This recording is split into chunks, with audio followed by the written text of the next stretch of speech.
Както казвам винаги, ЦСКА и на снимка да ги видиш, искам да ги бия. Би за да те уважава. Ей, кока виж какъв грозник, свипа си Ален Делон. Ужас.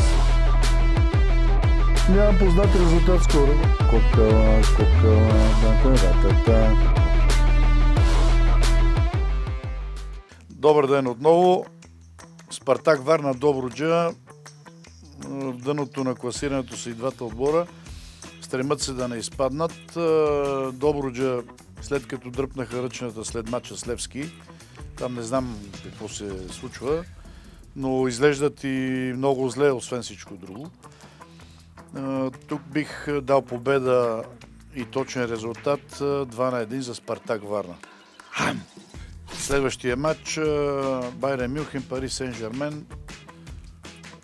Уникални два отбора, които са просто фамозни и играят с такова настроение, с такъв хъс, такава динамика, просто не знам това дали са хора или роботи, но нещо невероятно.